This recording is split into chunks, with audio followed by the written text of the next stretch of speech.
We can crop a better photo of me and leave. All right. We are live. So we are live What's your wifey's for? for the face, man. Okay. So it's a little hot in this office, face. Robert. No AC. So today we're back with All-Star team, Gilbert Santos, Robert Nunez, and my good friend Luis Lopez. Welcome everybody. Episode 18. Nice. What's going on? What's going on with you, Robert? Wow. Okay. Already. Jumping in like that. You know, fuck. Well, not much. Excited to be here. Thank you for inviting me, and I'm excited to learn more about finance. Well, same thing. I'm excited to be here. Just rushing. I was working earlier, so it was kind of a thing. But we're here, right? We're here to listen to Luis. We're here. And See what he has to say. Luis, well, I've known you for a few years now, right? Yep. We met when you invited me over to a function, WFG function, right? Yep. What's WFG? World Financial Group. World Financial. So it's like, well, why don't you explain it, please?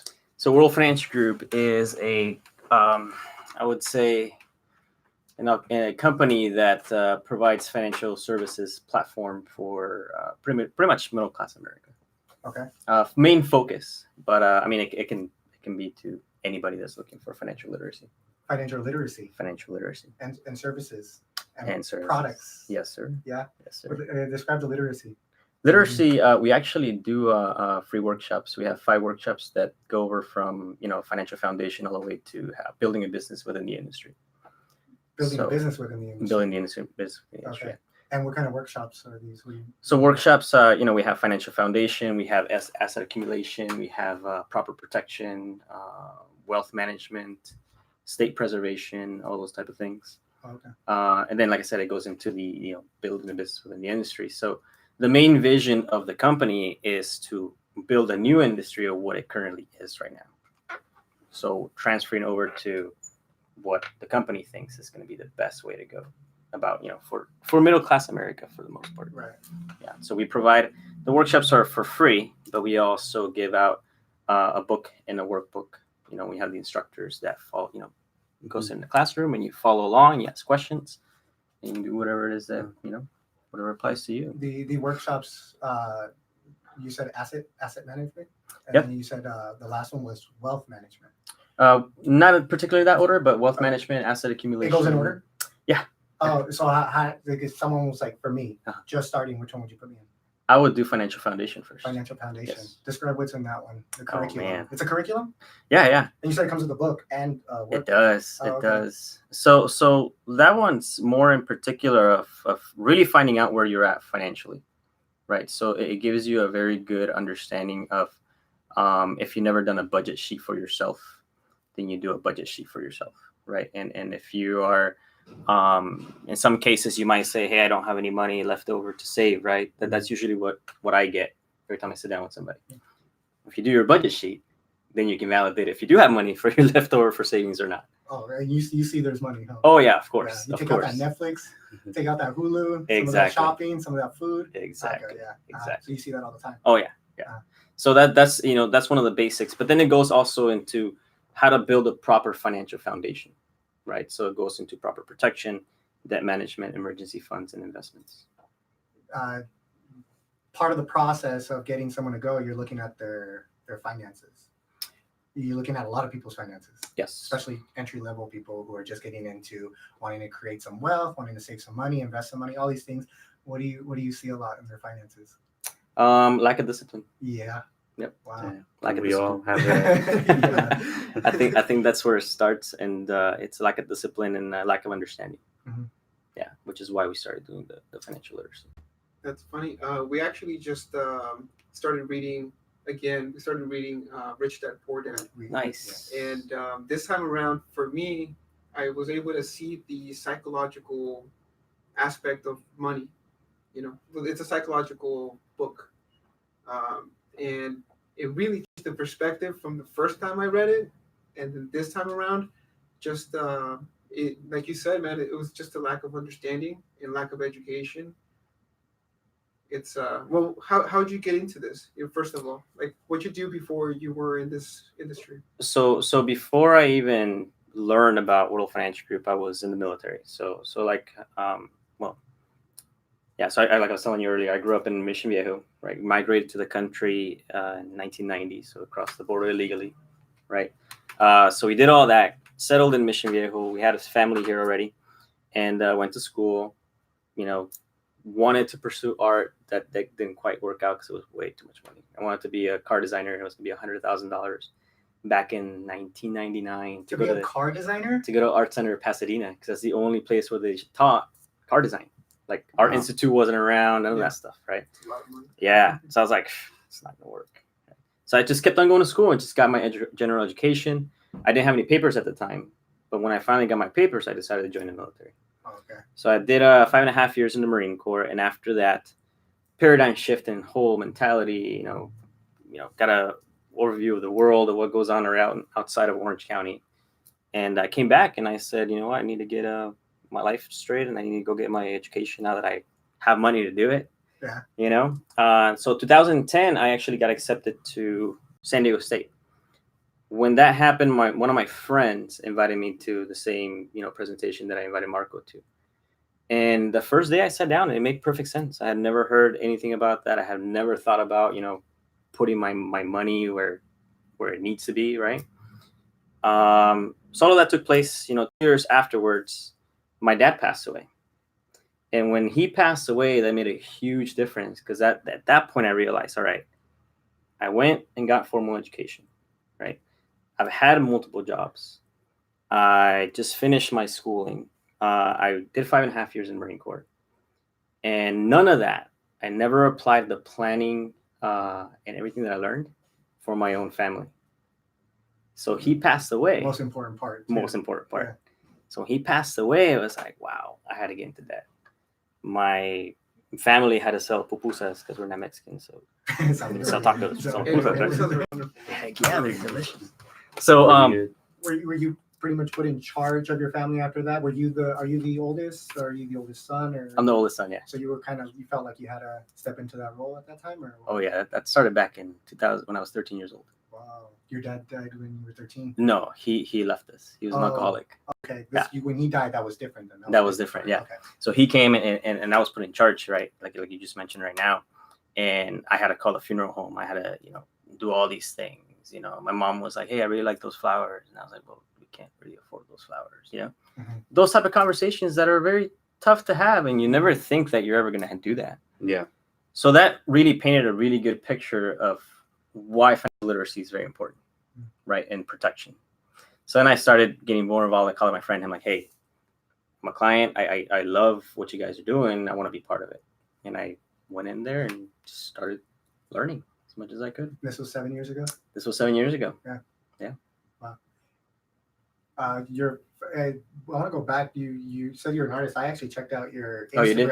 You're still an artist. Oh, of course. Yeah, you never stopped being an artist. No. You just didn't get paid for it. But are you getting paid for that? Yeah. You're getting paid for that stuff. Now you yeah. are, right? Yeah. Now, it's one of the interesting things that I wanted to talk to you about, because with all this experience and all these life experience that you've had throughout your life, you're now been able to put it into something and into a creative space.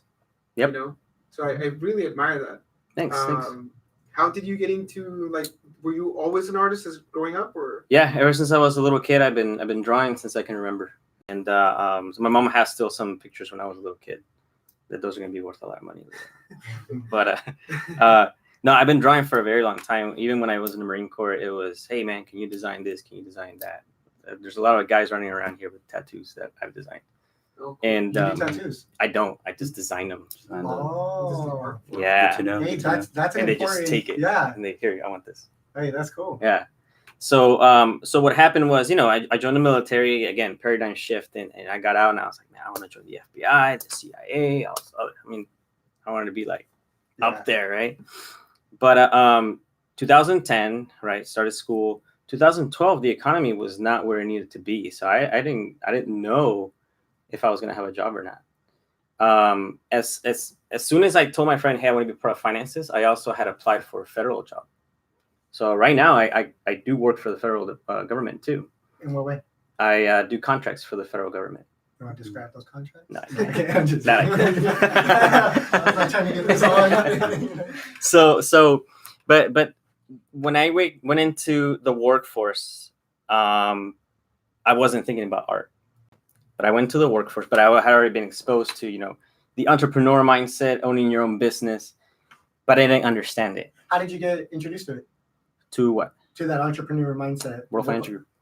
Oh, once you got to that class, that's when it was starting to. Okay. Right. So when I went in to work for the federal government, I was like, what am I doing here? Like, I'm talking about, you already meet people that are making $100,000 a month. You're making $100,000 every 2 months, $100,000 every 5 months, right? People that are making $1 million a month, right? So you come from that environment and you go to a workforce. And I sitting down with my boss, and one time I started as an executive assistant. Mm-hmm. And I asked him, and like, hey, how long have you been here? He's like, 20 years. Like, oh, wow, that's a long time. And what's your education? Oh, master's, had this. Engineer. I was like, wow, that's pretty impressive, right? One day, his paycheck came through, and I saw it. His total salary, and he was only making like $150,000 a year. Wow. And that painted a picture, because I was like, wow, it's going to take me, this guy could die. Everybody after him. I'm still down here. Yeah. And 20 years down the road for me to make that much money. Like, I don't have time for that. Yeah. Right. So that is what started. And I started taking World Financial Group a little bit more serious. Right. It's been 7 years now. And now it's like, all right, this is important. Finance is important. But my passion has always been drawing. Always, always, always, always. So through Think and Grow Rich, there's a book that I always go back to. Yeah. I really don't read too many books, but that's one that I always go back to, for the simple fact that I don't understand it to 100%. I've been introduced to a few other ones. What happened with my art recently was this one particular book called Influence by Robert Cialdini. Yes. That book right there, I was like, you know what? This makes perfect sense. Mm-hmm. This makes perfect sense. So I follow this one artist, and this guy sells paintings for like $40,000 a piece. Wow. $40,000 a piece. And you're talking about, probably like these four put together. Wow. And I asked him, like, hey, man, how you do it? He's like, hard work, a lot of shows, a lot of rejection, so on and so forth. Like everything. Right? It takes time. But one of the things that he said was just draw what you love. And that made perfect sense, because I was looking at other artists and I was like, wow, this guy draws really cool flowers. I'm going to do that. Flowers. Wow, this guy draws really cool. Like, I don't know what that is, but it's cool. I want to try to do that, Yeah. And when I read that, I was like, you know what? I like the military. So I'm just going to start drawing military stuff. And I did. And it just completely changed everything. And I started doing more market research on artists. And I started looking at other artists' Instagrams, right? And how they, pretty much market their stuff. Yeah. So now I was like taking stuff that I learned from work and applying it to here, and then taking stuff from World Financial Group and applying it to art as well. So I changed my whole entire Instagram, and I started focusing on drawing what I like, and it's just been taking off ever since. Yeah. It's been really cool. I've seen the growth from it, from when you first started that page to now. Yeah. Yeah, it's been really, really. What are you using to do your art? What are you using? It's all on my iPad. What app is that? Procreate. Procreate. Yeah. Okay. So I still do like paper and pen and paint and stuff like that, but this is the most efficient, especially to where I want to go right now. What happened to the car designs? Was that a phase, or are you still in No, cars? I love cars. I look at a car and I'm like, that's ugly. I don't know how I got out of the production line. Same. Seriously. Because you know why? There's still bad CEOs out there, and even in car, because there's still bad people who make decisions who are not real artists, and they're just letting things fly by. So there's an issue there, but there's probably real artists there. Yeah. Oh yeah. So you never thought about going back into it? Yeah, I had a friend that was a head designer for Nissan, Uh-huh. and I told him, he's like, we're looking for younger people. I'm like, you're missing out, Ben, but it's cool. I'll make my own. What do you mean by young? Why? Well, like you just said right now, there's bad CEOs right now, and there's people that can't think about changing, can't think outside the box, even though they think they are doing it, right? So in their minds, like, I'm not gonna hire this old guy he's not aware with what's going on with what everybody likes right now. Yeah. We want the high, motivated individuals who want to learn and give something new and innovate and stuff like that. So that's what I think is that mindset. Yeah, something fresh. Right. So looking for something fresh, but Unless that's not you- necessarily a tied to an age, in my point of view. What would you be designing? What car right now? What company would you be working for if you could design car design right now? Honda. Honda. Yeah. You like their stuff coming I out, or you want to always- change it? No, I want to change it. Yeah. Is that one of the companies? I always like You Honda. look at it, That'd be cool. it's not No, working for you? the company I don't like is they're good cars, but Toyota, disgusting designs. Yeah, I see The that. Lexus, ugly. What do you think about the new Supra that just came out? I don't think I've seen it. No? No, I think I saw a glimpse of it, but I don't remember exactly what it looks like. Oh, okay. Yeah. Man, Finance and art. There's an art to finance, but they're completely two opposite things. Are they though? Like, there's no real art in finance. There's mechanics, there's numbers, it's math. Uh-huh. Finance is math. How do you combine your artistic nature with your finance? I think that regardless of the subject, at the end of the day, the basic structure of building a business is the same thing. Mhm. And I think that the personality of the person is still the same thing. So, and that goes on to any other industry. Mhm. You know, with art, if I'm the way that I've been seeing it is like, all right, I like your picture, and I'll send you a message and I'll say, hey, do you mind if I draw your picture? And of course, because human nature, you're going to say, wow, it's free. My picture? Awesome. Let's do it. So I'll draw your picture. In return, the way that marketing works now on social media is like, I give you a picture, you're going to post it. And if you are an influencer, free marketing. free marketing. Right. So I've been doing that with art, right? It's easier with art because people, I like to see a picture of myself. You like to see a picture of yourselves, right? Mhm.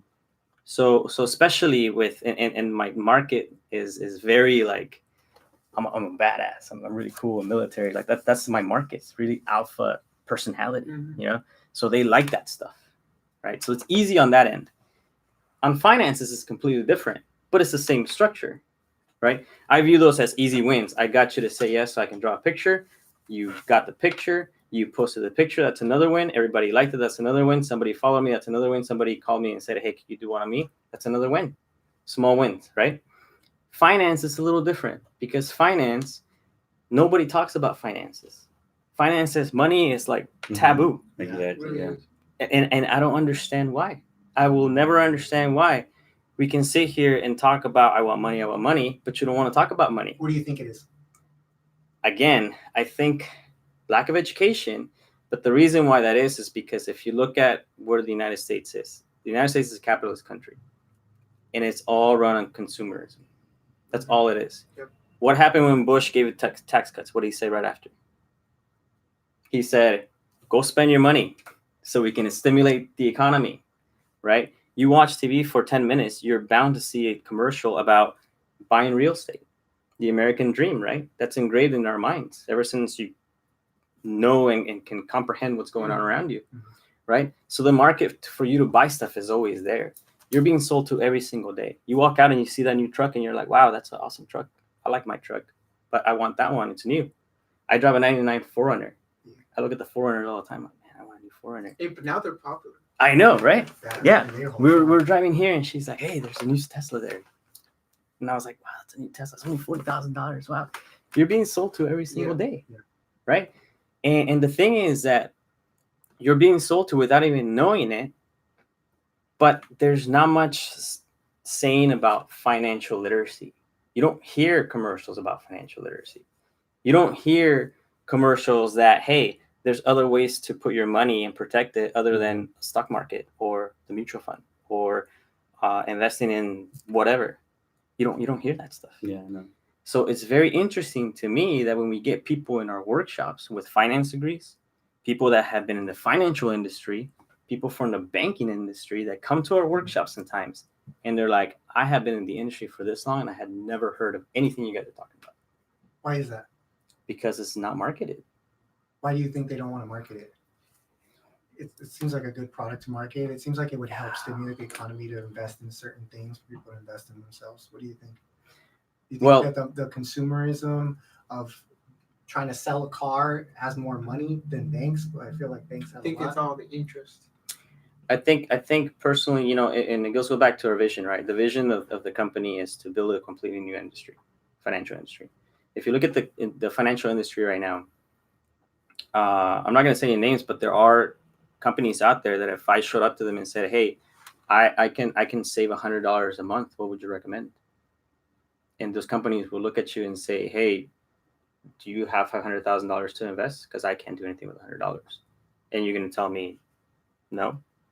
And if you say no, I'm going to say, "Well, thank you for your time, but when you have $500,000, you can come back and then we'll talk." Mhm. Right? That's the industry right now. The industry right now is middle-aged white males out there right now. That's the persona that you get. So there's a lot of mistrust when it comes to the industry. The companies themselves, again, going back, you're a capitalist country. What is the main profit? What is the main top, like, goal of a business? What is it? To make money. To make money. It's profit, right? So as a business owner with that perception and that mindset, am I going to waste my time with somebody that can only spend $50 a month? Or am I going to go with the person who has $500,000 to invest? Where am I going to make more money? With the person that has $500,000 to invest. Does that person need financial literacy? No. He already has the money. They got it. Yeah. They got it. Or he's paying to get it. Or he may not know him, but he's paying somebody that knows it. Right? But as a company, I'm like, okay, I'm going to make more money with you. Right? And if you put me in, if I put you in this particular financial vehicle, I'm going to get passive income on a monthly basis. Right? So that's where the industry's at right now. What you just said is absolutely right. If everybody would sit down with an open mind and listen to what we have to say, a lot of their problems would go away, and implement what we say. A lot of the problems would go away. But the thing is that mentally, you're not. You've been conditioned to think otherwise. You've been conditioned to think that the way to go is to follow name brands. That's why you buy Nike, Adidas, and all this other stuff, and you don't buy the stuff that was made in El Salvador, for example. You know what I mean? Yeah. That's why we do that, and we do it without even knowing it. So we don't receive that information when we watch football, the news. We don't get, hey, save. We don't get that. We save, spend. Right. We get, hey, invest because you're going to make money, but you don't really understand what you're investing in. You either have to pay somebody to do that, or you better know exactly what you're doing, right? Some people don't understand the risk of what happens when you put your money in stocks, right? But if you do, again, you either went to school, you did your research, you did everything, or you're paying somebody to do it. There's very few cases, not myself, but there's people in my office that they come across people that we share what we're doing. And they're like, okay, I haven't heard this before. I'm already doing it, but thank you for your time. Those people are the ones that have money. Those people are the ones that understand. So I think that for us, it's going back to your question. I think that we live in a country that promotes consumerism, right? Not that it's bad, but as much as it promotes consumerism, if it's 100%, it probably promotes only financial literacy, maybe like 1 or 2%.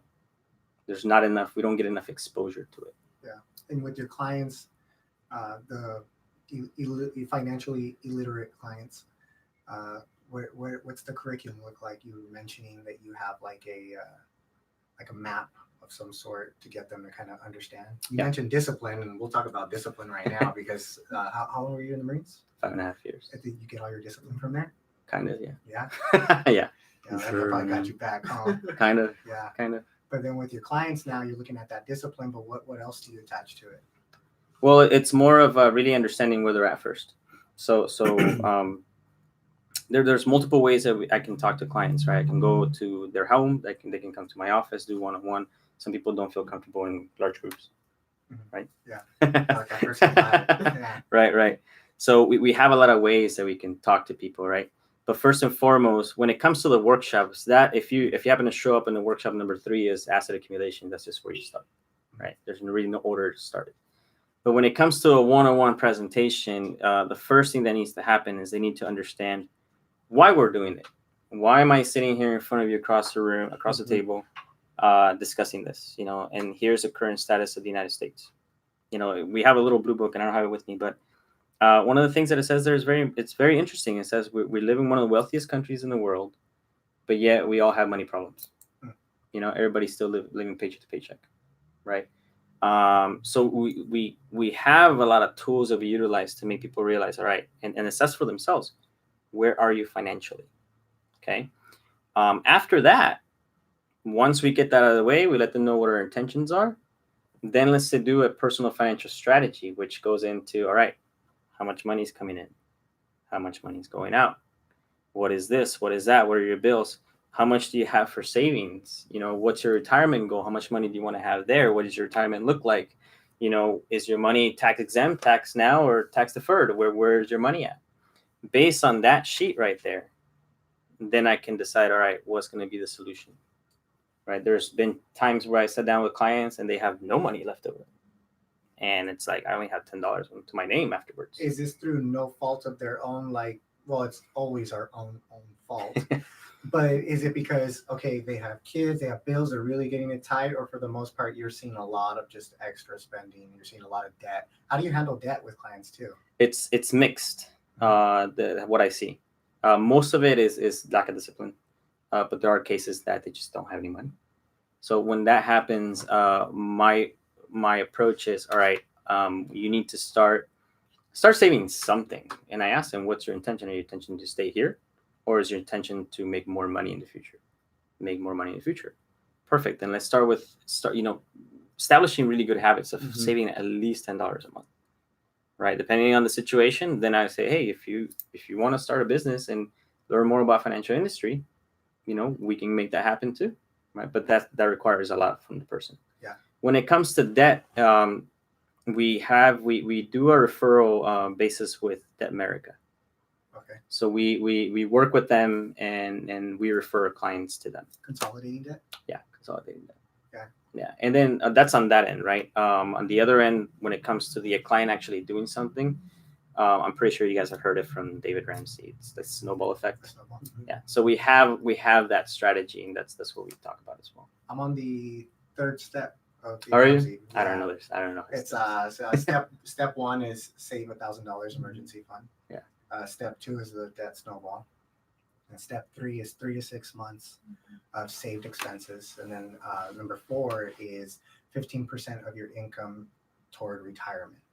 And then the 5, 6 is like save for college, pay off your mortgage early, and then give back. You listen to Dave Ramsey? No. No. Okay, I was going to ask you a bunch of questions about what you think about his process and all that stuff. But the debt snowball is one you kind of heard, which is what you guys try to do. You guys try to tackle help your clients with that. Yeah. So you're in the field of education. Field of education. Yeah. That's how I would connect art then, huh? I connect them more on the sense of the business aspect. The industry is completely different in my eyes. Yeah. How would you connect education to art? I believe it is an art. Education is definitely an art. Got it. How you would teach a kid, passion. Because if you look now, the teachers, they don't make much money. No. And it only very similar to the guy you were describing earlier, only until they reach their like 20th year and they're barely hitting 6 figures, and which we can tie into why a lot of our generation are financially illiterate. And then they're not making any money. You go, well, why is the teacher teaching? Like, why would they teach and they make no money? Well, then I would say that's because they have a passion for education, and I think passion has a lot to do with art. So that's just my connection to it. It's connected. It's my connection to it. But so you got your clients, and you get them on, and they're investing. What kind of products? Like actually, I'm more curious to know, what do they ask you? What do they want at the end? I'm sure you have to deal and organize it for them, even in their brain. We're not even talking about finance anymore. We're talking about their goals and their dreams to retire, maybe in Mexico, maybe in Palm Springs, or maybe to retire with a certain kind of lifestyle. They don't even, some of them won't even know how to put that together. How do you work with them on that? Most people don't know how to put that together. Yeah, that's tough. Most people. It's just a matter of asking questions. We'll sit down and we'll ask, how much money do you want for retirement? And the most common answer is, I never thought about that. Exactly. Scary. Right? I'm putting my money in a 401k. That's all I know. What do you think about 401k? Is that the best option? It's one option. It's one option. Is it the best option? Yeah. No, not really. Yeah. But it's just a matter of asking questions. It's just like, what do you want it to look like? Where do you want to stay? do you want to stay here in San Diego? Yes. Okay. How long do you want to be retired? I want to be retired for 20 years. Or I never thought about that. Or I'll joke around. So when are you expecting to die? You know what I mean? right, So that's anytime soon. that's gonna dictate how much money you need. I Right? don't think they're thinking about that. Of course they're not. Yeah. Nobody is, Yeah. right? But it's a matter of asking those right questions, because once I ask those, like, oh wow, I never thought about that. Okay, let's say that the average age of passing away is 80, and you want to retire at the age of 65. How many years is that left? 15 years, right? How much money do you want to make per year? Well, it depends where you want to live, huh? Exactly, it Yeah, depends where you want to live, right? So where do you want to live? I want to stay in Orange County. If I want to stay in Orange County, okay. What would be a comfortable income in Orange County for you to live for 15 years without any issues? Let's go with let's lowball this. Let's go really low. Let's go with 50,000 a year. A small little apartment. I'm no debt. I don't No, know about nothing. 50,000. But I'm- Not in I- Orange County. But I'm talking about to You're gonna be survive. living in I'm not the- talking about to survive. I'm not talking about to live a lavish lifestyle, which I believe most people are going to try to do, is just try to survive. So let's say you get no debt. You got a 2,000 by the time I'm 80, that studio is going to be like $10,000 in Orange County. So I want to get us to, yeah. So we do have to add increase value of all the properties and how much we're going to pay. Okay, so yeah, so that studio that I want when I'm 60, when I'm retired, it's not going to be what I pay for right now, which is $1,300. Let's just double it for that sake. So we're already okay. You see what I'm saying? Yeah, you're getting. Yeah, I'm so headed to Palm Springs. I'm going to the mountain because you can. So it's true. If I Yeah. want to stay, so 50,000 would barely be enough to pay for my rent. Now I got to think of medical insurance. Then I got to think of I got to eat, and then I'm getting old. Is my family going to take care of me? And we've discussed this. We've seen it in our culture, where the parents or the grandparents didn't plan, and now it's up to the kids or the grandkids to take care of the grandparents. And now that it's this, and it's not that we shouldn't. We should give back. We should give back to our grandparents, and we should honor them in that way. But there's a financial burden, and then I don't think we think about that. So I guess I would say if I wanted to stay here, it would have to be $100,000. So let's say $100,000. Okay, so $100,000 is exactly what I said that would do with people. $100,000 a year, and you said 15 years, so times 15. So based on what your numbers and what you just said right now, you need $1.5 million at the age of 65 when you retire. All right, I'm going to Rosarito. You got a nice beach house, but even in Rosarito, it's going to be expensive. Still got to eat. So you're right. It's a tough mental game, but that scares a lot of people. 1.5 million, be like, oh my god, no. But then I got my grandma, who she's not making 1.5 million. She's living. Is she living in the best condition that she can? But she's surviving in Orange County. So that could be daunting. 1.5 million. How do you get past that? So $1.5 million. So now it's like that. That's one, right? So $1.5 million minus 30% of taxes. 700,000, somewhere around there, right? Right. Yeah. Plus inflation. Yeah, that 700,000 not worth 700,000. It's worth Exactly. 500. Exactly. That's to say. So $500,000. How much does that leave you for living out the rest of your retirement? Not much. Yeah, let's hope you paid off your house. Let's hope you have no debt. And that's hoping that nothing happens in between. Exactly. Nothing. Like your life is gonna be perfect. And that you've already have the habits of like saving and investing some money or something like that, right? Right. That's not considering too what the market's gonna do, the risk of the market. Because what if you're planning to retire at the age of 65? You have $1.5 million minus the taxes, minus everything we just discussed, right? And now you're at 64 and the market takes a dip, and you lose 40% like we did in 2008. Now your 500,000 is only 250,000. So now you only have what, 5 years for retirement? Guess what you're gonna have to do within the next 2 years? You better find another job.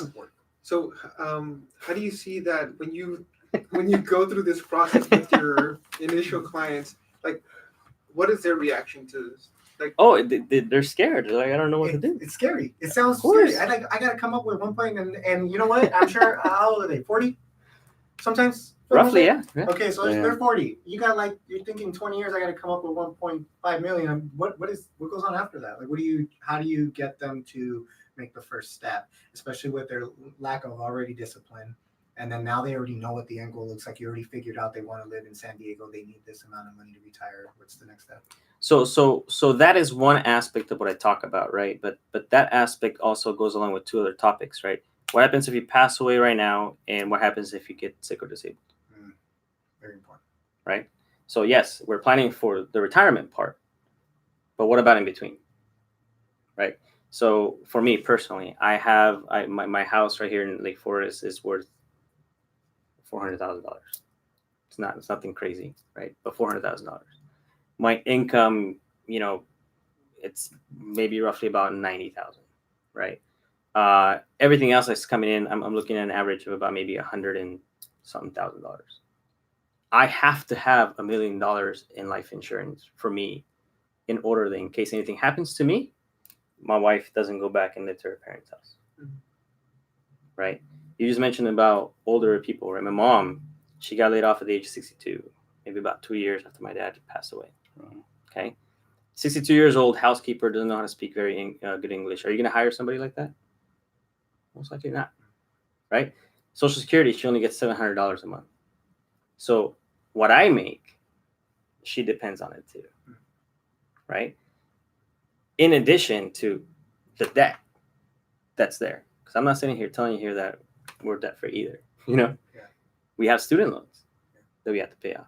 Right? So if anything happens to me right now, and I don't have anything, and I only have my $10,000, $20,000 that I get for free at work, who else is going to take care of the rest? Does that make sense? Yeah. So that's one. The second, what if I get in a car accident in the next 5 minutes and I don't pass away, but I'm still living? You gotta work that double time on that bill. Exactly, right? Yeah. So just to give you an idea and paint a picture, in San Diego, right? San Diego area, homemaker services for home care is $4,700 a month right now. Wow. The cheapest thing in San Diego right now that you can get is adult day healthcare, which is $1,700 a month. Yeah. So that topic, right? If you pass away, if you get sick or disabled, and if none of that happens to you, how much money do you have for retirement? So our solution, based on a financial foundation that we build, right? That's our focus. We want to build this financial foundation. Our solution has always been an index strategy. So what that is index strategy using the life insurance component of it. Why that is? Because life insurance, if you put money underneath the life insurance umbrella, the IRS has a code 7702, that pretty much protects that money from being taxed. So you put that money underneath that life insurance, got the tax protection, but you also get, if something happens to you, you're covered. If you get sick or disabled, you have money for that medical bills. And if you save it properly and you put enough money in there, then you have money for retirement as well, if you fund it properly. Yeah. How are they handling the product? Do you see most of them just don't even have life insurance, and now they're trying to couple it with life insurance and now a retirement account? So a lot of it has to do with, again, we do tend to do things, human nature. We tend to do things without even knowing, right? We just follow the system. We follow the flow. I have very numerous conversations with people. The most common one that I get when people tell me, "Hey, I'm set, I'm good, I don't need anything." Like, where do you work? I work at Costco. Hey, that's great. Great job. It is a great job, right? Yeah. What do you like the most about it? I love the benefits. All right, cool. Nothing wrong about Costco, right? But what I'm saying is when you really dissect what the benefits are, your life insurance is not enough, right? And they got their 401k, which is fine, right? So the question goes into, all right, is that enough? Is your life insurance enough? No, it's not. Based on what I just told you, no, it's not. If you got a life insurance for $20,000 and you have assets worth $1 million, your assets are going to be lost. Like whoever is depending on your beneficiary, they're not going to be able to do that. Your assets is going to be sent away or sold, and that person's going to have to start working and doing something else, right? So is that enough coverage? No. What if you have debt? What if you have $20,000, $50,000 of debt? Is your $10,000 of life insurance going to pay that debt? No, somebody else is going to pay that debt. Yeah. Right? So it's not so much of like adding more. It's more of like, all right, cool. If you get it for free at work, let's look at another option, right? But I put money in my 401k and they match me. Okay, that's good. Yeah. But you're paying taxes later on. Really? I am? Like, yes, you're paying taxes later on because it's being tax deferred. That's right. How long do you plan to work? Till I'm 70. Perfect. Because at 70 and a half, you better start pulling back or else the government's going to start taking 50% of that 401k. They're at 50%. Oh, yeah. Yeah. Does that make sense? Yeah. So it's like, so now the question is, all right, Marco, like what is going to be best for you? Here are your options. This is what you have right now. This is what your options are. Based on everything we discussed, based on your numbers, based on everything, what is the best option for you? And most people are afraid to say that they're not doing right. That this is not going to work. And that's what I experience the most. Right? People are not able to say that. So I have to push them like, this is going to be best. Let me show you. Let's talk again over and over again. But you know what makes it difficult? Again, the money conversation is very, very taboo. They don't want to give you their income. They don't want to commit something that they don't know about. I imagine it's a little embarrassing. Yes. Too, right? Yes. I've had people that come across and they don't want to give me the information, which is fine. I can't sit there and push for it. Right. But at the end of the day, they're doing a disservice to themselves and their family. You know? So, but that's why we just started doing, because when I started, we didn't have the workshops. That's why we started doing the workshops. All right. If you don't feel comfortable doing this right now, because it's not comfortable, come over to the workshops. See it for yourself. See it for yourself. Go through the 5 workshops, identify what's going to be best for you, and then we can do what we need to do. Can you describe that workshop, that one you were talking about, the first one that you would put any financially literate person in from the beginning? What was it called? The workshop? Financial Foundation. Financial Foundation. Can you describe, how long does that workshop last? It's about an hour. It's about an hour? Yeah. What gets discussed in that Financial Foundation? So it gets discussed the current status of the United States overall and how to build it properly, how to build a financial foundation properly. The best thing that we advise is you need to start with some sort of protection from life, disability, and also taxation and all that stuff, right? It's just like building a house. You have to set a good foundation first, right? Yeah, definitely. So that's proper protection, right? The next one is going to be debt management. So what's your debt look like? What is it doing? You know, how much are you paying? What's your percentages, right? So you understand what you're paying into, right? So the next one's emergency funds. All right, how much money do you have saved? I only have $1,000 saved. Okay, that's great. What if you lose your job right now and you make $3,000 a month? How's that going to look? I'm going to have to get into debt. Exactly, right? So building off those things, right? The last one's investments. We talk about investments, rate of return, inflation, and all other stuff. So we discuss that in every single one of those things. The major thing that we want to get across is that most people start with investments because it sounds sexy.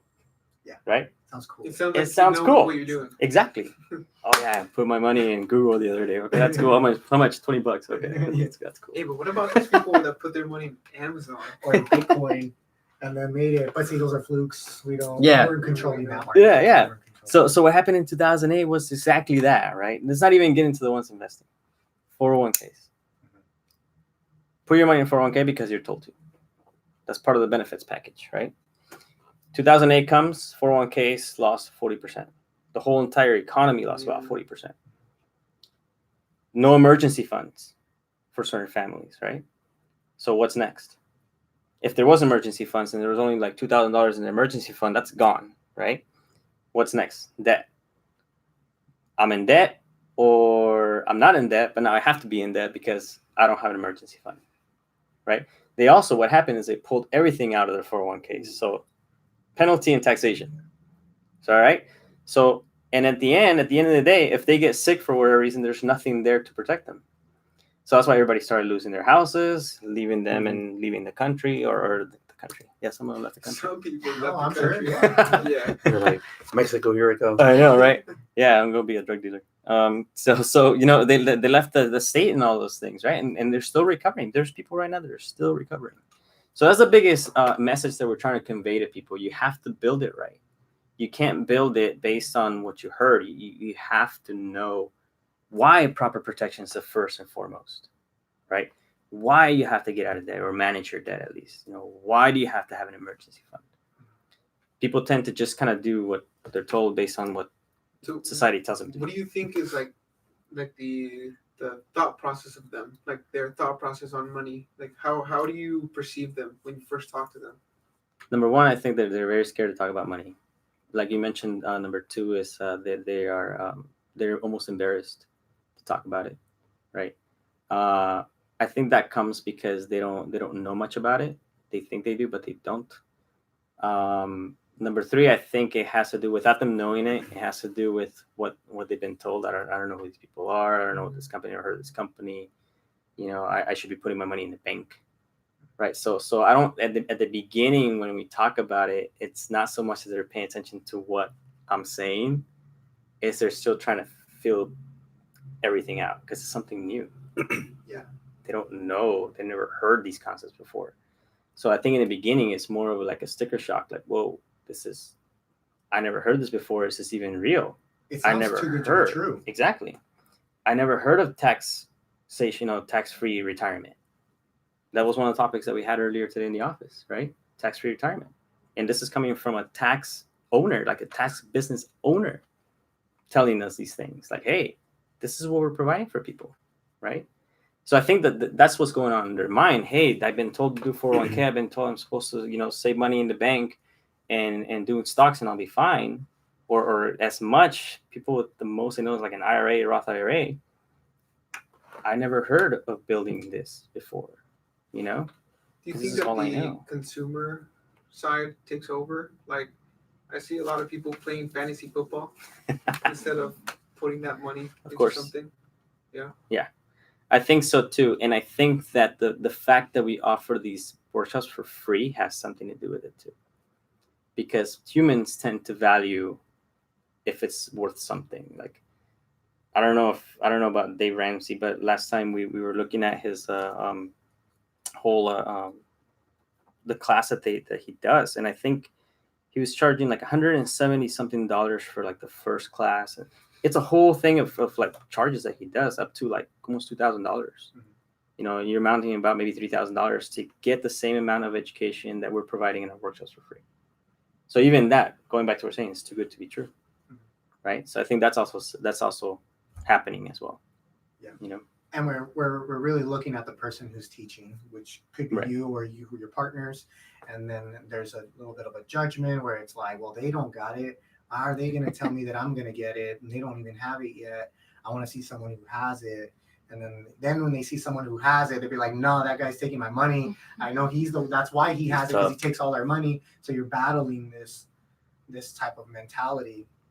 And now you're battling the industry, the common norm of what the financial industry is, which is there's perceived that I don't know if I trust that person. All they want is my money. Mm-hmm. That's what you're battling. Think about Wall Street. Exactly. You're trying to build trust with these workshops. Definitely. You get it for free. It's value. You build trust, and eventually they come. Now someone has your product, right? I said, all right, give it to me. Let's do it. I have a budget. Let's go with $100 a month. And what have you seen after a year, 2 years, 3 years later, 4 years later? What have you noticed in these people after they've been really committing and been disciplined? What's the? Honestly, we've had about probably 3 occasions where couples take us out to eat, and it's just a normal. Hey, let's go out to eat. Awesome, let's go out to eat. And when it comes to pay, it's like, oh, hey, we got it, and we're like, no, don't worry about it. We can pay. No. If it wasn't for you guys, we wouldn't be able to do this. So we're very thankful for everything you've done. I've yet to have anybody tell me, hey, Luis, I'm so mad at you for showing up at 11:30 at night that one night and teaching me how to save money. Mm-hmm. I've yet to somebody tell me that, So I get a lot of people. I have clients that have been my clients since 2012, 2013, and we keep building. But it's been more trust. It's been more trust because what we've been able to do for them, it gives them a peace of mind that everything that they're putting into our products is good, right? It's safe. It's not when it comes to, it's not really investing. It's more like saving, and that money is assimilating what the market is doing. So that's why you're taking out the risk of the volatility of the market already. Mm-hmm. So these people, because we do annual reviews with them, and I go over their policies. The people forget, right? But ever since we do that, it's like, hey, look, your money is increasing. You didn't lose anything in 2018 last quarter that lost 15%. Wow, that's awesome. You should talk to this person. You should talk to this person. So it's giving me more referral, more business, and it gives me as the agent more credibility and confidence to go out there and talk to more people. Let's talk about the business now. We'll push the clients aside for a little bit. You doing this full time? No, part-time. Part-time. How's your process been? Aside from all that, how's your sales game? Your follow-ups, and then now having to deal with the client afterward. You said you just do a yearly review. Is there letters that go out? What do you do for your business to build the business on top of that? So to be honest with you, that is a topic that I have been struggling with ever since I started. Aren't we all? You know why? Yeah. Because again, it goes back to what we've been conditioned to do, right? You go to school, you go to class, you get used to going 9 to 5, whatever. You get your degree and you get a nice job and you're there.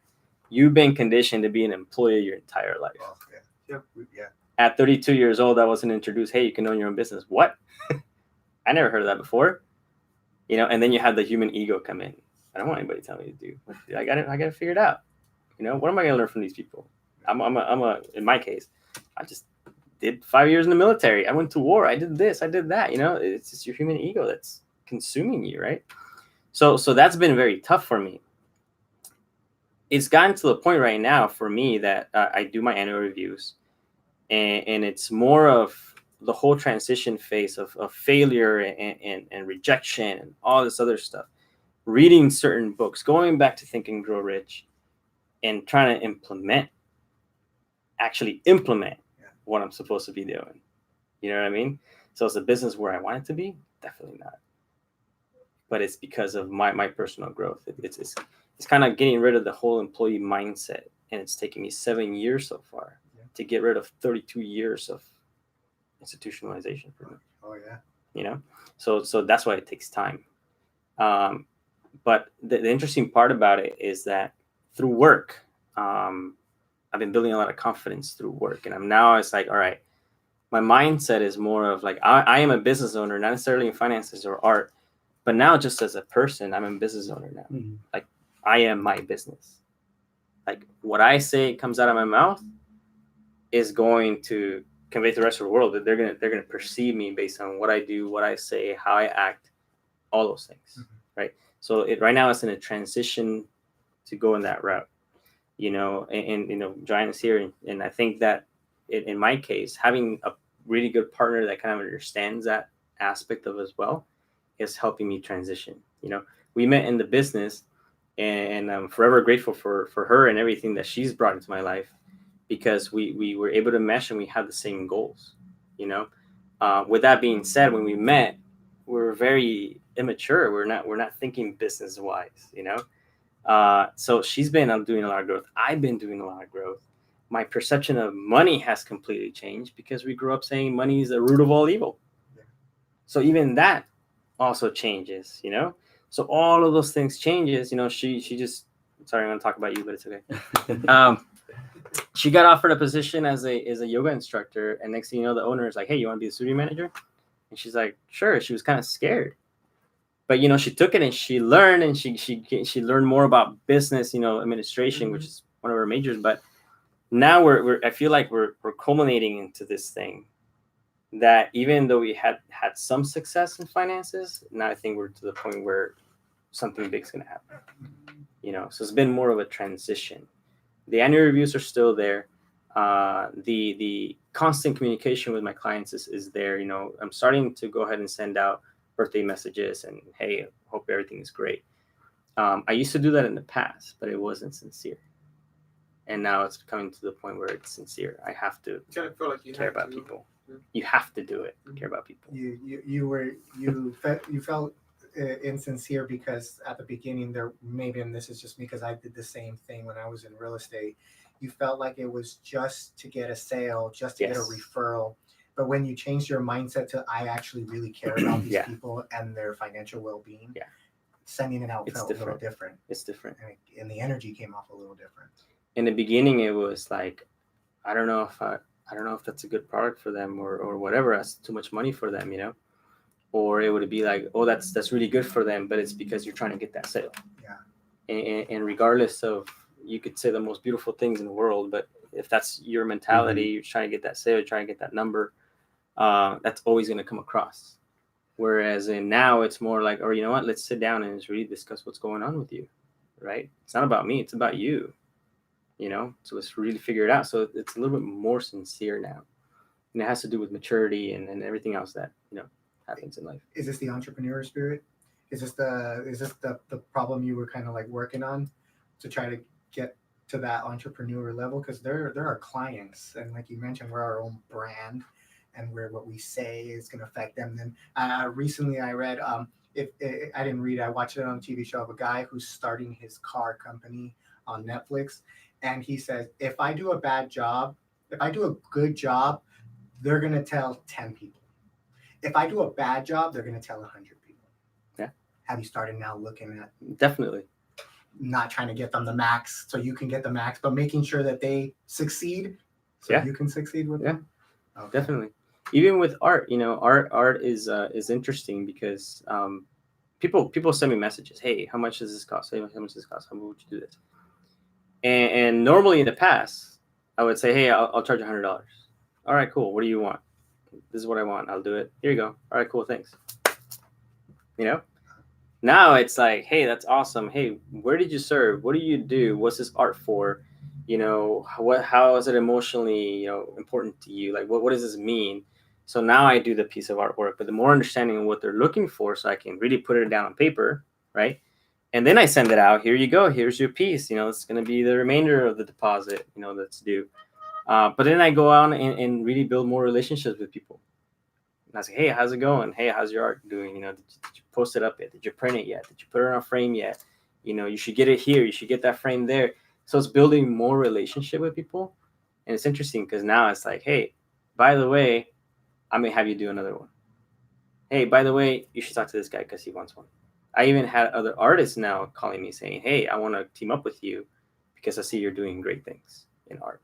But it comes down to what you're saying. It's that relationship, building entrepreneurship, and that mentality of building that trust with people. I feel like you went from straight sales to the service industry in some way. And I feel like, because we're in the service industry, Robert does business research and consultation, right? Development. And Gilbert does window cleaning. Now I'm doing property management, trying to manage people's real estate.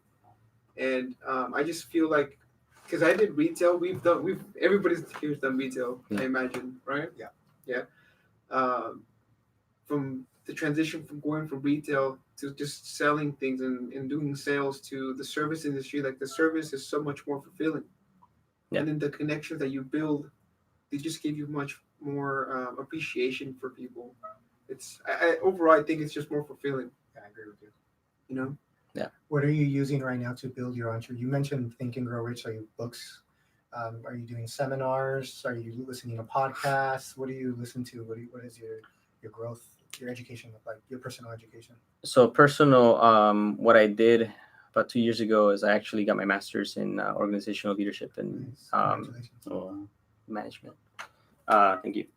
And that's one. I got introduced to a lot of books there. So I read a lot of books while I was there. Think and Grow Rich, went back to that one. Another one I go back to all the time is How to Win Friends and Influence People. Great. Dale Carnegie. That one. Mm-hmm. And then Influence has been a recent one. For marketing psychology. Yeah. Mm-hmm. For that one's a really good one. The biggest change, to be honest with you, has been my belief in God. Oh, tell me about that.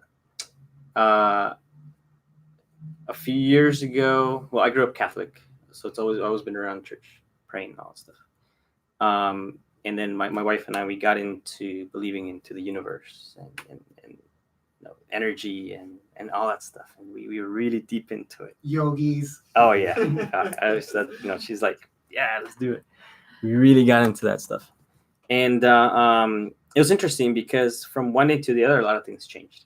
Friendships went away, and just people that thought were going to be in our life went away. At the same time that these people were going away, new people came into our life. that new person, like that one new person that came into our life, gave us a different perception of Jesus Christ and God and their role in our lives, you know. So that was interesting. When I went into get my master's degree, my first class was on servant leadership. So you go into servant leadership, and this guy, he's talking, he has his own business, he's consulting as well. And I noticed that the other students were like, man, I'm not learning anything from this guy. Because again, mindset, skills, I need skills, right?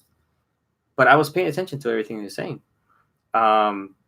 Long story short, when she got offered the position to be a studio manager, the owner is very faith driven too, like Christian, and he's all about leadership.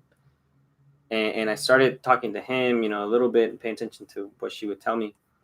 And I don't know, I came across like servant leadership in the role of Jesus Christ.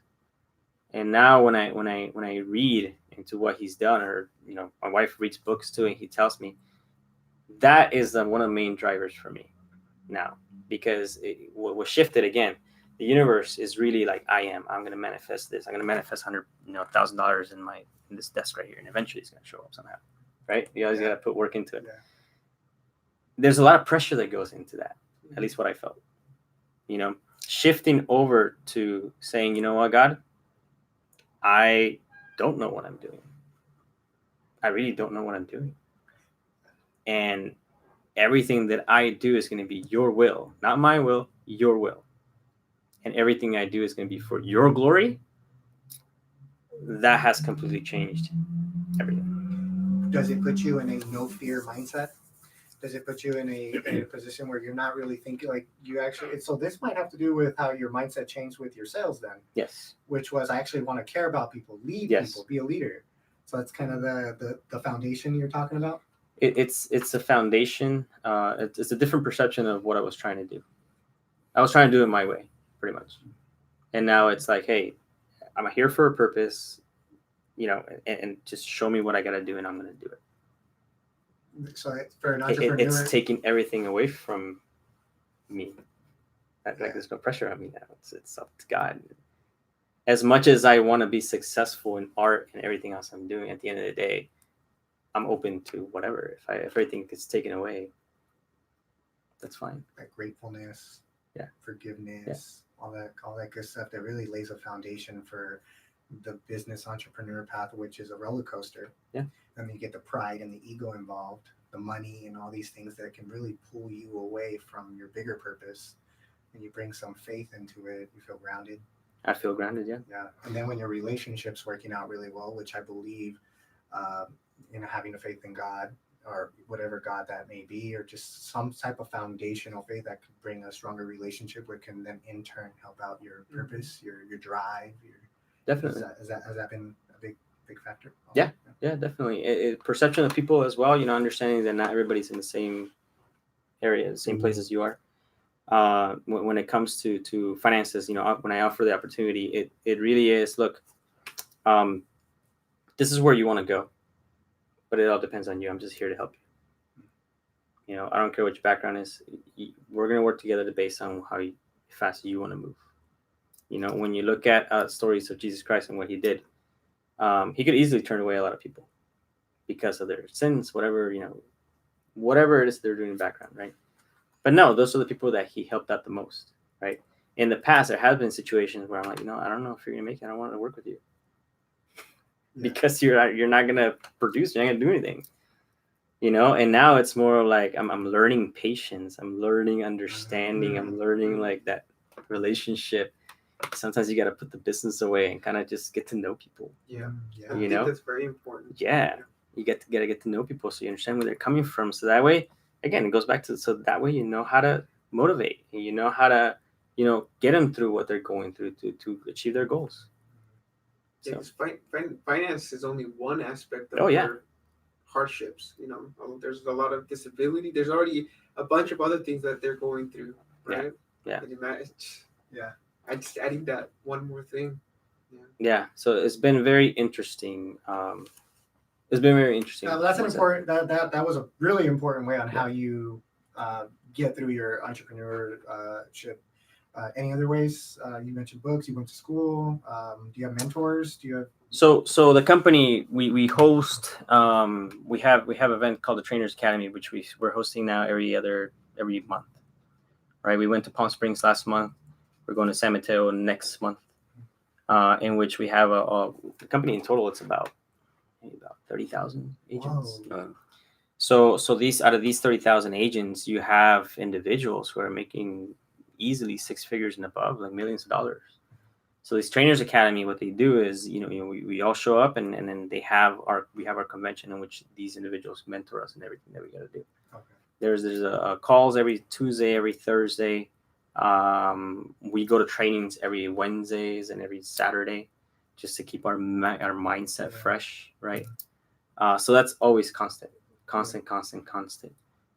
We have one head coach that kind of like put the whole thing together. So as long as I always keep going back. Started reading this book called Building People. He wrote that book, and it's really insight about dealing with people. He really breaks it down. But there's a lot of different books that we have in our area. And what I find the most is when I read those books, it's the same thing as every other one. Like influence, you find a lot of things in Influence or Think Grow Rich, which are in Building People, which are in the System Builder that we also have, which are in a lot of different books. So when it gets to that point, I just say to myself, I'm just gonna stick to one. Yeah, and keep reading the one. And just keep it until I really understand it. Yeah, Okay. definitely. Yeah. But that's mostly what it comes down to. Yeah. Where if it's all right, if I can talk about your guys' products. Are you good with talking about their products? Yeah. So I agree. I want to have a retirement, a good retirement. I want to protect my health. I agreed. I'm 2-3 years in.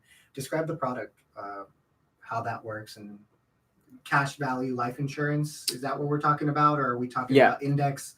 How would you describe it? So we have first of all, we have a lot of products. That just happens to be the main one that we start off because that's what is the foundation, right? So when it comes to saving and for retirement, there's two ways that people have been doing it. You're either very conservative or very aggressive, right? Conservative as in you're putting the CDs, you're putting your money in the bank, right? Aggressive is you're investing, you're using mutual funds, so on and so forth, taking risks, right? The strategy that we specialize is index strategy, right? What the index is, it averages, especially for a cash value life insurance, and now we're talking about more of a Transamerica in particular. That's the company that one of the main companies. That strategy is index strategy. What it does is it averages out of three indexes: the United States, Europe, and Hang Seng, which is the Asian markets, China. It averages those three indexes, right? And you have a floor of 0.75%, and you have a cap of 15%. Okay, so when it comes to cash value life insurance, you open up a policy, you have to go through the medicals to get accepted, right? So you pay into the policy, there's a set premium. Part of it goes to the administration fees, right?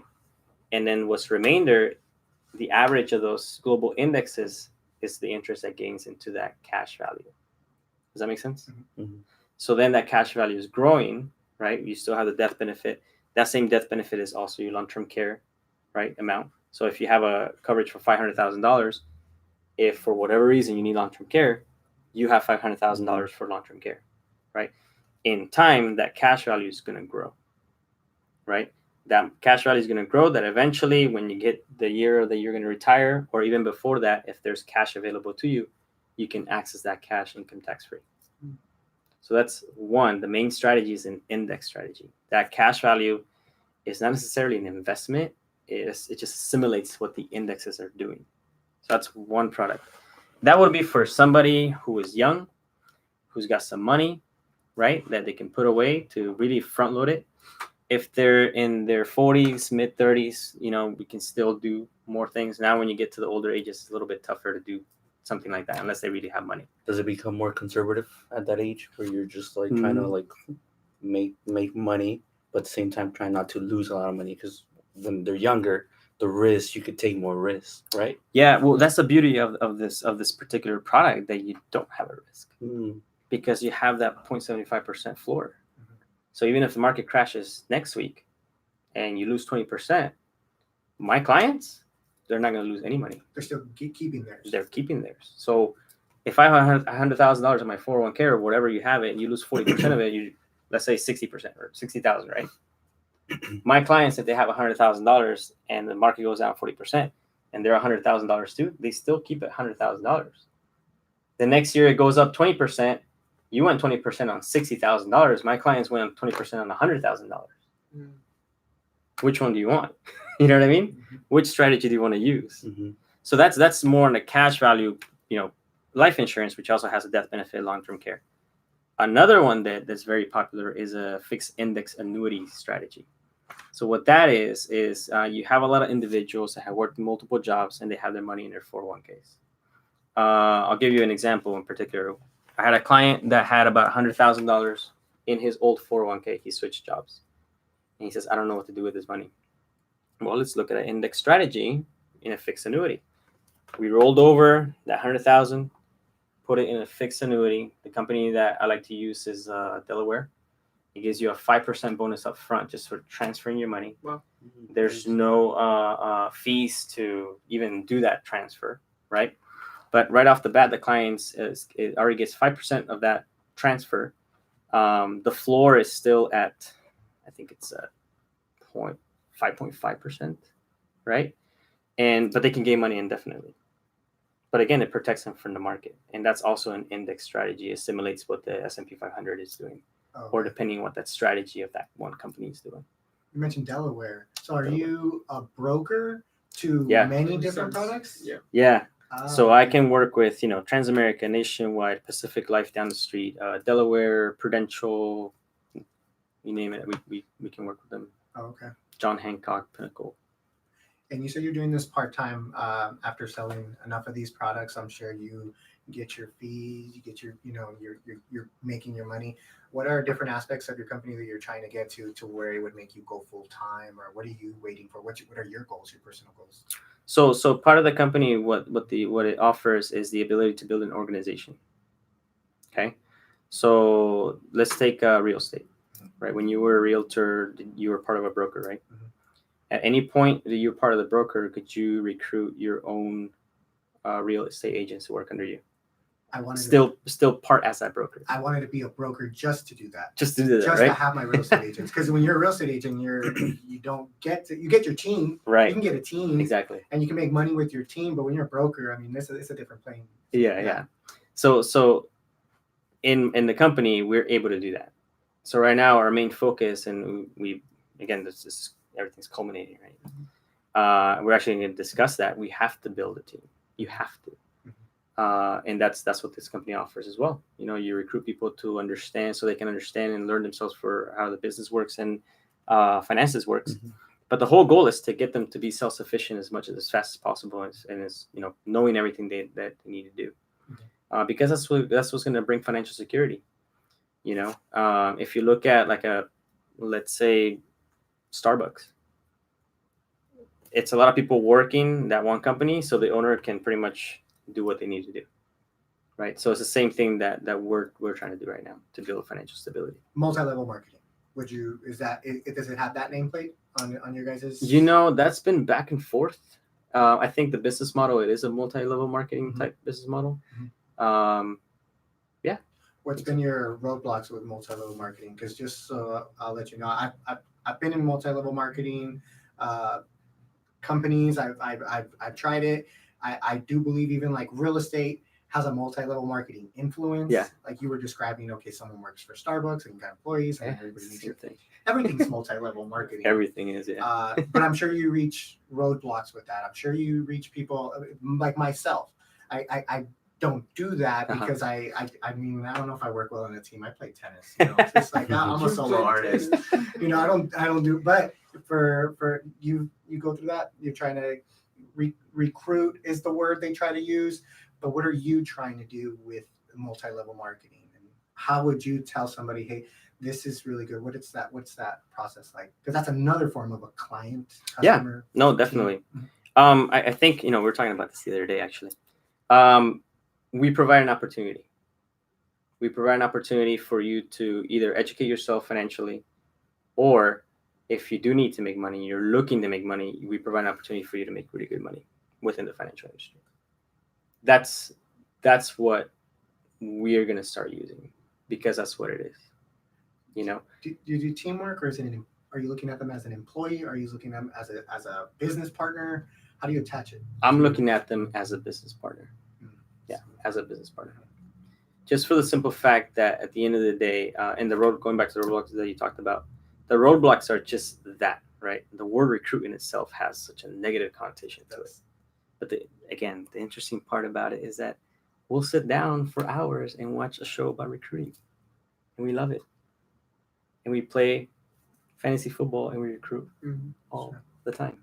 We recruit for guys our, recruit. the mastermind, the book club. You recruit for your businesses. Right. The only difference is that you call it "I'm hiring somebody." Yes. That's the only difference. It's a perception thing, right? So that's one battle. People are already coming in with a negative connotation. But where does that come from? They're not a business mindset. You talk to a business owner that really successful understands, and you say, "Hey, you got to recruit people to be financially stable." I got it. I have to. Part of the job. There's headhunters everywhere. Yep. You know what I mean? So recruiting, you're either being recruited to do something, or you're recruiting yourself, right? To build an organization. So that's one roadblock, right? That just negative connotation itself. Number two, the second roadblock would be discipline, right? If you're coming from an employee mindset and you're being pushed into this thing because it sounds great, it is great and it can be great, but you have to work on yourself to change that from being an employee mindset to the business owner mindset, and that's tough. I feel like there's a lot of people who don't. I mean, we're still going through that now. Yeah, and it's an uphill battle, to overcome yourself, to have this different type of like business owner mentality. Yeah, it's different. And even then, all the obstacles that come with being a business owner and the hardship, the struggle. It's the commitment. Yeah, and that goes into structure, and that was my next roadblock. That you at least for me, I got put in there like, hey, you're a business owner now, you're 1099, and you can build your business and everything. It's like, yeah, but I don't want to show up. I just want the money. Yeah. I just want people to magically come up to me and talk to me. So we don't want to put in the work. Right. But it's interesting. Like we get a job and we'll go. Yeah. You know what the other interesting part of it is too is that, like, for example, Joanne, she became a studio manager. She went to a bunch of network events promoting it's called Vibe Flow Yoga. Vibe Flow Yoga, promoting Vibe Flow Yoga. Hey, you want to come take a class? Hey, you want to check this out? Hey, you want to do this? No problem. World Financial Group. All of a sudden we're scared. And it's like, why? Yeah. Why is that? And I asked myself that too. Why is that? And I think it has to do with your perception, your mental, your how you see yourself. It's you, because you mentioned it earlier. You're like, it falls on me, whatever I say. It's exactly. We get to shout the yoga name out, but when shit goes wrong, we're like, that was them. That's not me.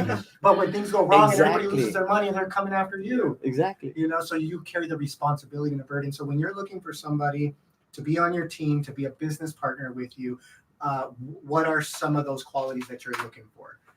I know we're going to be wrapping up soon, right? No? What are some of those qualities that you're looking for? Because have you already gotten people on your team? Yeah. Okay. Have you gotten people on your team that fell off? Oh, of course. Describe those two. Of course. Describe what you're looking for now and what you're like, what you notice right away. So the ones that fell off, I think it had to do because again, where I was coming from, it was quite different than where it's at right now. Okay. So back then it was like I need to get this number so I can get this promotion, and you need to go sell. Why do we have to do this? Don't worry about it. Stop asking questions. Just do it. That's the way the system works and stuff like that, right? That's how it was back then. Now it's more like, well, we got an education platform now that we can actually give something tangible to people, right? So it's a little bit different approach. But now before it was just like, hey, you want to join my team? Cool, let's do it. Whether you make it or not, whatever, that's up to you. Now it's more like, hey, here's an opportunity for you to do this, X, Y, and Z. Which one you go? I want to become part of a business owner, right? And I want to plan for my future. Now it's more of like, all right, are you coachable? Are you open-minded? That's what I'm looking for now. Are you open-minded? Are you going to come into the training or the company and start judging based on your perceptions of how things should be already, or you're going to come in here with an open mind and ready to learn? Which one? Because if you're not coming in here with an open mind, I suggest that I don't think this is going to work for you. Get some cash value life insurance, and I will continue training you on financial literacy, but you're not part of the team of growing other individuals. Be a client. Right. That you'll separate. Yeah. Okay. Yeah. Now it's more of that. Hey, I don't think this is going to work for you. And if it is going to work for you, you need to be open minded. You need to come in here and just learn, because it's different. It's completely different. So that's your goals now. Is it to get a good team together? You can go full time. Would you be willing to quit your job? Oh yeah. Well, hopefully your boss is not listening. You know, my goal is actually at the end of the day, that's short-term goals, but at the end of the day, my goal is to have 10 income streams. Yeah. Nice. So that's why doing multiple things. So the artwork, even with yoga, we're gonna do something with that too. I'm planning to write a book later on. So it's not the right time right now. I'm looking into with my brother-in-law's printing services for shirts and stuff like that. So with World Financial Group, that's always going to be there, always, because it's just, regardless of how many years I've been there, it's a constant learning, and the industry changes all the time, But the biggest thing now is really building people. That's it, building people. Okay. Because at the end of the day, I think somebody is going to value more of some advice I might have given them more than what I was able to sell them. I already see that they value what I able to provide for them. It's been shown multiple times. Mm-hmm. But at the end of the day, when you really look at everything, if you're looking to be financially free, to be successful, number one, you have to learn how money works. You have to, regardless of whatever industry. Number two, you have to have a mentor. So in order for you to have that mentor, in order for me to be that mentor, I need to be a really good person. Mm-hmm. I need to change my ways. I need to do what I need to do. And I need to have my mentors too, and look for those mentors too. So now it's more of, within the financial industry, I want you to come in, I want you to learn, and I want you to be successful for your own future. That's what I want. Is that going back to the Think and Grow Rich, about the burning desire? What is your burning desire of doing this type of, being an entrepreneur and stuff like that? What is what is the purpose of you doing this? And what is this something that you're very passionate about? It seems like you're very passionate about helping people. Is that why you're in this? Is it more because I do window cleaning, mm-hmm. obviously as a business, right, to become very wealthy and, hopefully one day be, financially free. What is your end goal to all of this? Because you have the art, which is also, because we have a lot of passions, but what is it that your burning desire of doing this type of thing? You say like my drive, your drive, like my why, because like my result. We come from like a very, non-educational background, because it's been years since we've finally realized what we want, stuff like that. But then there's that struggle, and where do you go back to in terms of when you're not feeling it and you're like, man, I gotta get this done? Well, what is your purpose? What is that desire that keeps you going? Because it's tough. Being an entrepreneur is not easy. So what is it that really drives you to continue this journey? You could have a job and you can invest your money fine and retire, but you're doing this as an entrepreneur. Yes. Why? What is that? Because at the end of the day, I can't promise you that I'm going to be in my job for the next 5 years. I don't know. Like, I'm being honest with you. Okay. We're about 23 days away from being from October 1. On October 1, it's the fiscal year for the government. There has to be a budget passed. And if the budget's not passed, some federal employees are not going to show up to work. So in reality, it's really not up to you. It's not up to me. It's not up to me. Right? So that's one. Mm-hmm. The knowing that I don't have control of it. I don't. I have control of my artwork, mm-hmm. and I have control of my finances. Right? Finances, regardless of what industry you're in, you're always going to need finances. If you're broke, you need to save your money. It's never going to go out of style. Money's never going to go out of style, right? If you're broke, you're going to save your money. If you got money, you want to look into somewhere to invest it and protect it, correct? Yeah. Anytime there's a money transfer of money from a 401k to an IRA to a fixed annuity, bank account to a cash value life insurance or whatever, somebody's making money. Somebody, right? So that's what I'm saying. For me, that's always going to be there, always. Mhm. And I think another driver is the challenge. It's been so difficult. I like challenges. That's why I joined the Marine Corps. It's so difficult for me to change that mindset. I'm in this quest to really get to the point where I'm like, I get it, man. this That's is it. going to That be was it. I get The it. challenge. 100%. You know, Yeah. Yeah, no, it's really Personally. hard. It's really hard to really change people. You know, Yeah. we've been in this game for quite some time now, 3 years, where we've just been hammering away, and a lot of people don't see the way we see it. So for you, I'm sure it's the challenge of it's the challenge. getting people to like, Yeah. because the easiest part is to get started, because you got that motivation going and you're like, yes, I want to be financially free, I want to do this. But a week later it comes back and you're seeing that new car and you're like, damn, that's a brand. I Yeah. love that, you know. So that's your challenge is Yeah. keeping those people on track, and that's your satisfaction as well, of seeing people succeed at the end. Yeah, primarily for me, my challenge for me to make that Mhm. change. You know, it's very easy for me to say, you know what, screw it, I got a federal job, I'm good. I'm saving. I'm saving to the point where I want to save. You know, I went from saving like $50 a month sometimes to now over $1,000 a month. You know, And that's good. Congratulations. so thank you. So that's a challenge already, right? But I have to keep feeding my mind with the right information. So that's why I keep going, right? Mm. But that transfer, I don't feel I'm at the entrepreneur mindset yet. There's still so much to learn. For Oh, yeah. babies. Yeah, Mhm. babies. Yeah, 7 years. We're still crawling, man. We're still crawling. Yeah, We see all right? of I think that, it's something that you'll never stop. Exactly. I don't even put time on it. Yeah. Yeah, this is a lifelong passion. Yeah. It's a marathon. It's Huh? a marathon. It's like going back to, even if I would have quit, I'd be like, I don't know what else I would do. You know, I have to start something else new. You know what I mean? Right. But again, when I analyze everything, for me personally, the best industry is the financial industry. That's where everything's at. You know, money's never going to go out of style.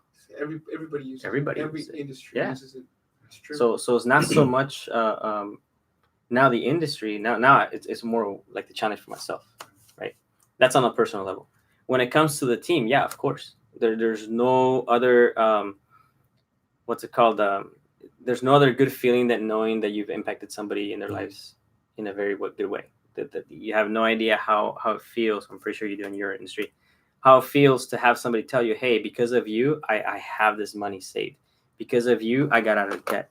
Because of you, my money's taken care of. It feels really good to know that based on what I learned, my whole entire family's getting taken care of if something happens to me, right? So that's good. I want everybody to have that peace of mind as well, right? On other drivers is my mom, you know, my wife, family. Yeah, I don't want my mom to be living in a house full of like other older people with a nurse that might or might not take care of her. I don't want that. You know, so that keeps me going too. That's good. You know, my passion for art, like I have to create. I always have to create. I have to create something. So tandemly, I'm lately I've been putting in a lot of work into art. You've seen it. Mhm. I'm averaging about 5 hours of sleep now because I'm always drawing. Like Joanne sees it all the time. You think that's something that you want to do full time? Of course. That's what Yeah. you're trying to get at. My I goal. get it. My goal is to draw and do finances like 100%. Invest. No, not invest. Or you just want to No, educate. Yeah, what I do, the knowledge that I have financially, I personally don't see the point of putting my money into an investment vehicle that has risk. Mm-hmm. There's you want no risk. No risk, and still get the same gains. Regardless of what you look at in the market, the average return has always been about 10%. Mhm. So with the product that I have, I'm getting that 10%, but I'm not getting any risk. So my money's just growing. Where you feel you're investing in this team you feel you're investing in your art? I mean, stuff costs money. I've had, new software, maybe some marketing in the future. Put your money. Where are you putting your money right now? You get your money, you put it into your retirement, cash value of retirement.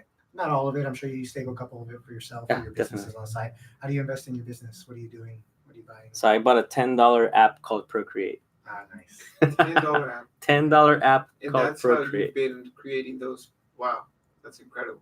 My brother-in-law just started a new job in up north here, and they sell direct garment printers.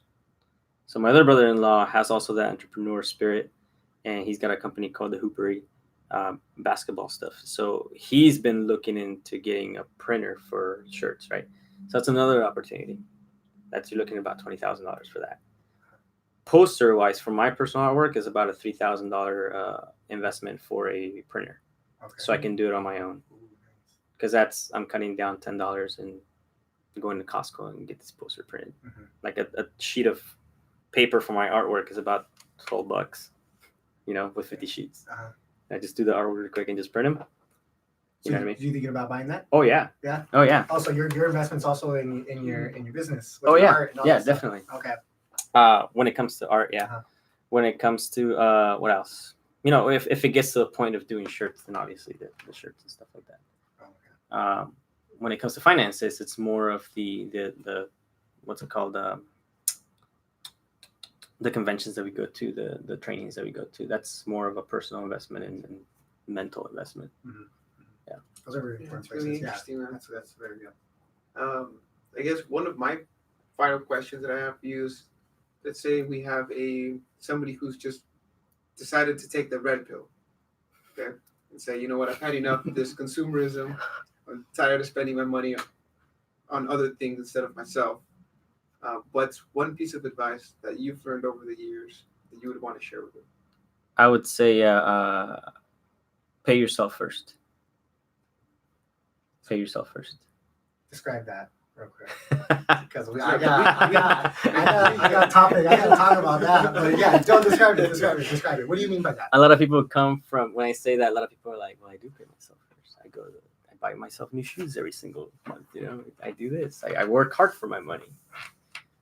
But the reality is, what we do is we get paid, right? After you work your hours, Uncle Sam takes his cash. He Right? pays himself first. Oh yeah. Yeah. Then you get your check, right? And then you're like, all right, cool. I gotta pay rent. I gotta pay my phone bill with my phone that has insurance, and I gotta pay my car insurance. I got laundry list of things, right? Mhm. All right, I got this money left over. I'm gonna go party because I deserve it. It's Friday night. I'm gonna go ahead and do it. And then you come home after the weekend and you have like $20 left. All right, I need money for food, right? Because I'm not gonna cook because I'm not gonna do it. Whatever. Our right? generation. Yeah. Right. Yeah. So you spend the money. So now you're waiting for the next paycheck to do it all over again.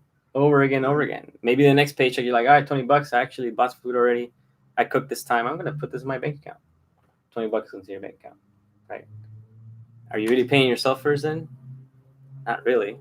Right. Pay myself first. Pay yourself first. What I mean is you get your paycheck or whatever your income is, and it comes in, right? Uncle Sam takes it. The first thing you should find out is how much are you worth? For me, I can tell you I get paid like maybe $35 an hour, right? Am I worth $35 an hour? Absolutely not. I'm worth like $1 million an hour. I'm pretty sure you guys feel the same way, right? Exactly. Exactly. So I worked hard, sat in a computer, cleaned windows, consult people, travel to many properties all day long, 40 hours a week, and then some. How much are you worth? Are you worth $20 to put in your savings account? Is your family worth $20 to put in your savings account? Are your kids worth $20 to put in your savings account? Is the $20 going to get you to retirement goals, like that $1.5 million that you may need for 20 years? Right? That right there is pay yourself first. That's why I'm able to save at least $1,000 minimum, because that's the most I can do. But I'm the most valuable asset to my family and everybody around me. So after I budget that already, then I pay my rent. Then I pay everything else that needs to be paid. Whatever's left over, then I'll live off of that. But even that, it's like, I want to cook. I want to do this. I don't want to spend like $200-300 on Starbucks every single month. Yeah. You could be saving that to doing something else. $300 a month, put it in somewhere better, protected, that still gets gains. You're set at a very young age in your 20s. You're good.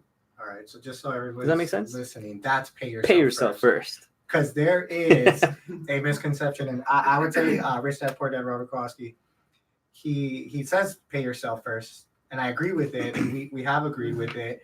But when you just say pay yourself first, I'm glad you explained it and I'm glad you explained it like that, because a lot of people will say, "Oh, I'm gonna pay myself first. I'm gonna treat myself, and I'm gonna buy my stuff. I deserve it." Exactly. Right. So there, pay yourself first. There's an asterisk right there, Yeah. and that's take care of yourself first, and then pay. I totally agree with it. Take care of what's Great valuable to you first. And when you, regardless of what you're doing in life, at the end of the day, I think we'd all agree that your families are first, Yes. not your AT&T bill or your Netflix account or That's very true, man. or claim jumpers down the street. Not anymore, but yeah. You know, I get you. They really Yeah. paid themselves. They really paid Yeah. themselves first. They Yeah. did the opposite. Yeah. my wife is more valuable than brand new AirPods. Right. Yeah. Yeah, that's a great lesson. Great, yeah. And I look forward to meeting up again and heading down to San Diego, going to financial literacy class, maybe taking a yoga class. Maybe we get the mastermind down there. What do you Yeah. guys think? It's in a Yoga vibration class? plate. It's on a vibration plate? What do you mean? So it's got your act. Hey, you wanna come in and sit here? It's got your We'll schedule another one with Yeah. you. Right? What do you mean? It gets it on? It's on a full-on yoga vibration plate. So And you it just sit on makes it. your You do your yoga muscles work poses. probably Oh. twice, 3 times. It Wow. fires up your muscles Yes. 40% more Quick than. plug, right? Vibe Flow Yoga. It's a new concept to the yoga industry. Cool. The owner has a fitness background, and he came across the Vibe plate, which is the size of your yoga mat. So in our studio, they're built into the floor. They're flushed into the flooring. Your yoga mat sits on top. You're taking a full class, and for 20 minutes during that class, the instructor turns the plate on. And so benefits of full body vibration technology, they already use it in a lot of rehab physical therapy clinics. But there's a laundry list of benefits to that. And so, so while you're taking the class, it is vibrating at a certain frequency. So you do have increased muscle contraction. So majority of your muscles are firing up to tone, increases circulation, helps with any joint back pain, all that good Wow. stuff. Starts at Guys. 20 megahertz and goes all the way to 60 megahertz. Ooh. Well, yes. I'll take the challenge. We're gonna Yeah, do this. we're gonna We set it definitely up. All right, are gonna do cool. this. We've all familiar with yoga. Awesome. We've all done it. I've done So- it, man. But it is a life changer. It is something that It's- is very beneficial It's to your still, body. It's still the traditional practice, poses, class sequence. Mhm. But with the vibe plate, you're adding a whole new element. So if you're Yeah. like if you're somebody that likes to work out and do yoga, you're basically getting a little. That's awesome. That's great. Wow, All right, sounds I'm excited great. about that too. I can just picture myself just like, Yeah. Yeah, that's Cool. good stuff. I mean, yoga in itself is already tough as it is. You know, some people are not. it Like, is, man. I'm okay. You know, I'm a little athletic, but I'm not as flexible as I wish I could be. Yeah. You know, gotta get these joints moving in. I've seen the benefits. I haven't been working out, but I've been taking all those classes. I got 3 injuries, surgeries on my knee. It feels stronger. My core feels stronger, and it's just been keeping me more in shape. Every time I get off that plate, I'm like sweating, drenched in sweat. Awesome. Well, let's set it up. Let's do it. Thank you again for joining us, please. Thanks, man. Good information, man. I learned a lot. Awesome. Thank you. And maybe we can have you again on the other podcast, the Mastermind podcast, which is more about business, but it was a nice introduction. You know, I wanted to introduce you to the Mastermind here. Cool. So these guys are the ones that we get together every 2 weeks and try to just overcome ourselves to be better, you know. So thank you everybody for joining us. We'll be Cool, man. back Please. next week. Thank you, man. It was Good a to meet you. pleasure. Yeah, hey, Good to meet you. Thanks, please. Thanks, man. Thanks for the invite. Appreciate it. hey, do you mind opening Thank that you, door? guys. I know. I know.